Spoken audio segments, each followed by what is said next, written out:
Jujur aku agak kecewa dengan orang-orang yang mendapatkan Forbes, Fortune, atau penghargaan lainnya. Dulu aku menganggap orang-orang yang mendapatkan penghargaan tersebut adalah orang-orang pilihan. Mereka benar-benar punya dedikasi bisnis yang bagus, memberikan impact yang sangat luar biasa, dan mereka mati-matian untuk mengejar mimpinya mereka. Tapi kebanyakan setelah aku analisa lagi, banyak banget orang-orang yang kemarin itu mendapatkan Forbes, orang-orang yang menerima penghargaan Fortune, banyak mereka yang terpilih akhirnya jatuh merosot setelah mendapatkan penghargaan-penghargaan tersebut. Semangat juang yang mereka dulu pertaruhkan untuk menggapai mimpi-mimpi mereka itu justru malah terhenti semenjak mereka mendapatkan penghargaan tersebut. Lantas, apakah mereka itu pantas mendapatkan penghargaan tersebut?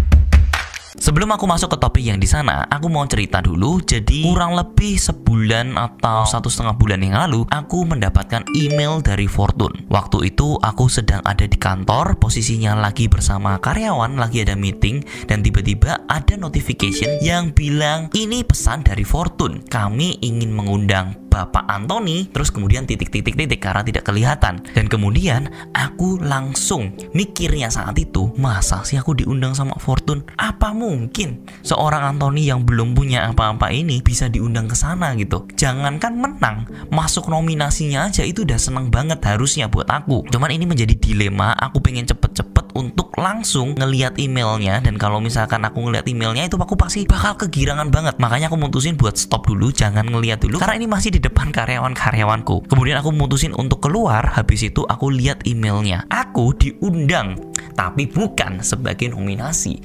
Aku diundang sebagai orang yang nonton karena aku yakin banget aku tuh nggak mungkin menang. Karena apa? Bulan lalu aja itu tuh sudah ada pengumumannya siapa yang berhasil memenangkan penghargaan Fortune tersebut. Jadi justru aku nggak mungkin gitu loh kalau misalkan bisa dapet itu. Nah ternyata aku cuma dipanggil untuk sebagai nontonin acaranya mereka karena di sana itu bakal ada talk show dari orang-orang terpilih seperti orang yang punya Bukalapak seperti Ahmad Zaki, kemudian ada Arif Muhammad, Belinda Tanoko yang memegang Sunrise. Jadi orang-orang hebat tuh berkumpul di satu podium di mana mereka memberikan speech untuk orang-orang yang memang punya vibes yang sama. Nah kemudian aku diundang ke dalam sana, aku disuruh ngikutin acaranya kurang lebih 2 hari. Nah ini menarik banget karena semenjak ada kejadian itu, aku jadi penasaran sebenarnya untuk bisa sampai di posisi sana apa yang harus dibutuhkan. Karena sebenarnya kalau memang cuma ngomongin terkaya, banyak banget yang terkaya gitu. Masukin aja tuh yang juara 1 sampai 10 yang terkaya, masukin terus aja yang gitu terus. Cuma kan setiap tahun ini berbeda-beda. Kemudian aku juga pikir nggak semua orang-orang yang dalam penghargaan tersebut memang bisnisnya lebih sukses dibandingkan dengan orang-orang yang nggak dapat penghargaan tersebut. Apa yang membuat mereka terpilih dan apa yang membuat orang-orang tidak terpilih? Dan aku banyak tanya ke teman-temanku yang memang sudah mendapatkan penghargaan tersebut. Aku tanya kurang lebih ke 5 orang yang berbeda dan jawabannya sama. Orang-orang yang di sana adalah orang-orang terpilih memang berdasarkan bisnis yang bagus dan rekomendasi orang-orang di dalamnya. Jadi kita nggak akan bisa menominasi dirinya kita sendiri kalau misalkan tidak ada orang di dalamnya yang memang menominasikan kita ke dalam sana. Jadi artinya kita nggak bisa punya akses memperlihatkan nih database kita ke lebih sukses dibandingkan mereka. Kenapa mereka yang masuk? Kenapa bukan saya? Kenapa saya punya engagement lebih tinggi dan saya punya pengaruh lebih gede dibandingkan orang lain saya nggak masuk? Itu semua karena mereka semua berdasarkan penilaian orang-orang yang ada di dalamnya. Setelah aku tanya ke beberapa orang, yang menarik adalah ketika aku ketemu dengan orang-orang tersebut, aku ngelihat ada sesuatu hal yang berbeda dengan dia. Ketika sebelum mereka mendapatkan penghargaan ini, mereka itu adalah orang-orang yang benar-benar hustler banget. Mereka tahu apa yang akan mereka capai, ini tuh butuh perjuangan di belakangnya. Tapi sekarang ini mereka sudah tidak ngerasa harus mencapai goalsnya itu. Ketika mereka sudah berumur, mereka akan menyalahkan keadaan. Memang sudah nggak bisa ngikutin zaman-zaman yang anak-anak Gen Z. Memang sudah nggak bisa ngelihat dunianya ini terlalu cepat. Sedangkan mereka ini ketika mendapatkan penghargaan, mereka adalah orang yang benar-benar hustler banget untuk dapetin mimpi itu. Kemana dirinya mereka sebelum mendapatkan penghargaan ini? Nah setelah aku analisa, perubahan mereka itu terbesar ketika mereka mendapatkan penghargaan. Setelah mendapatkan penghargaan ini, mereka lebih cenderung dapat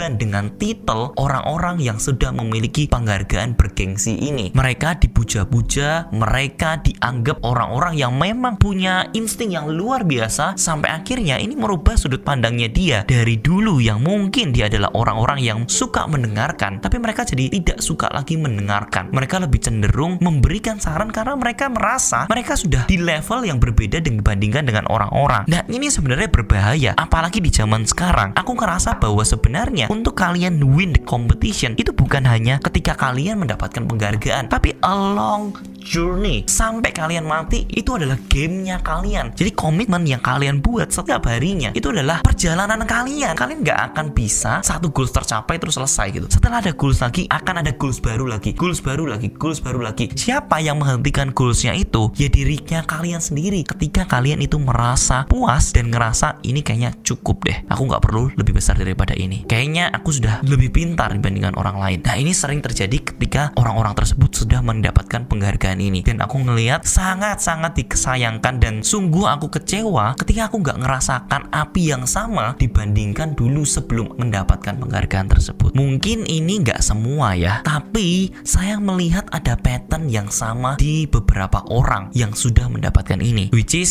saya bukan menjelek-jelekan juga ya. Mungkin goalsnya mereka itu ketika waktu masih muda sebelum mendapatkan penghargaan mereka ingin mencapai achieve segini, tapi ketika mereka sudah mulai tua, sudah mendapatkan penghargaan, goalsnya mereka mungkin berubah. Yang saya kecewakan adalah kenapa saya tidak bisa melihat orang yang sama lagi. Justru saya benar-benar punya ekspektasi itu yang luar biasa gitu loh, karena ketika mereka mendapatkan penghargaan ini saya merasa mereka ini sangat-sangat spesial. Tapi jujur saya kecewa banget kalau ternyata penghargaan ini justru malah melemahkan mereka. Kadang ada saatnya orang bilang ketika kamu itu dicambuk justru kamu itu lebih semangat dibandingkan kamu dipuji-puji. Jadi nggak selamanya penghargaan itu bagus, nggak selamanya kamu dipuji menghasilkan orang-orang yang punya tekad yang sangat luar biasa. Kita sebagai manusia harusnya lebih berhati-hati ketika kita mendapatkan hal tersebut. Jangan pernah lupa diri, lihat lagi apa yang sebenarnya ingin kamu raih, apa yang benar-benar kamu pengen perjuangkan. Apakah hal ini benar-benar worth it untuk kamu lepaskan ketika kamu sudah mendapatkan satu hal kecil dalam hidup kamu itu. Jadi menurut kalian sebenarnya gimana sih untuk kalian itu bisa mempertahankan hal yang sama dan konsisten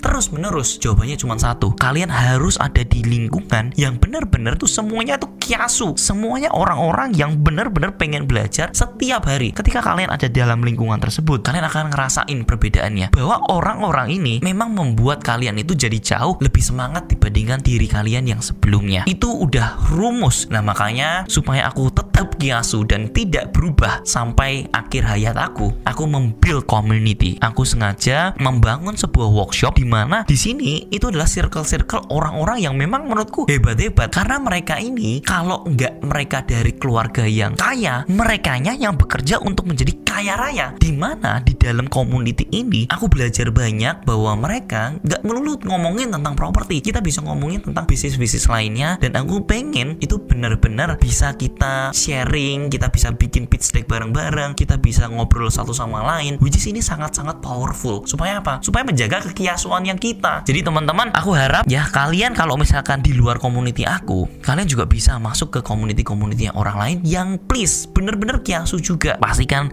kalian living the best of your life. Semoga video ini bisa bermanfaat. Saya tahu ini bukan tentang properti, tapi ini keresahan yang memang aku pengen sampaikan ke kalian semua supaya kalian bisa menjadi orang yang sukses juga ke depannya. Thank you for watching and I'll see you in the next video.